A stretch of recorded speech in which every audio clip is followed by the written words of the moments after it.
नमस्कार मित्रांनो, मुरंबा या मालिकेत उद्याच्या भागात असं दाखवलं आहे की अक्षय हा पाचगणीत पोचलेला असतो आणि कामाचा पहिला दिवस असतो, त्यामुळे तो एका मंदिरात आलेला असतो आणि त्या देवीच्या मंदिरात तो एक धागा बांधतो आणि हात जोडून म्हणतो, आज माझ्या कामाचा पहिला दिवस आहे, तर माझं सगळं व्यवस्थित होऊ दे, असं तो देवीला प्रार्थना करत असतो।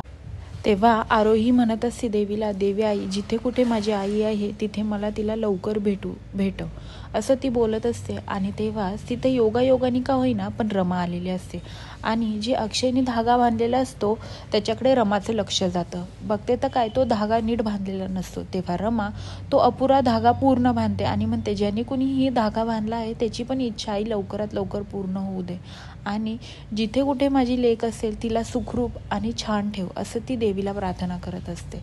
आणि तेव्हाच अक्षयने बांधलेल्या धागाकडे आता अक्षयचं पुन्हा एकदा लक्ष जातं आणि तेव्हा त्याला त्या जाळीतून पलीकडे रमा दिसते आणि रमाचं पण त्या बांधलेल्या धाग्याकडे लक्ष जाते आणि रमाला अक्षय दिसतो।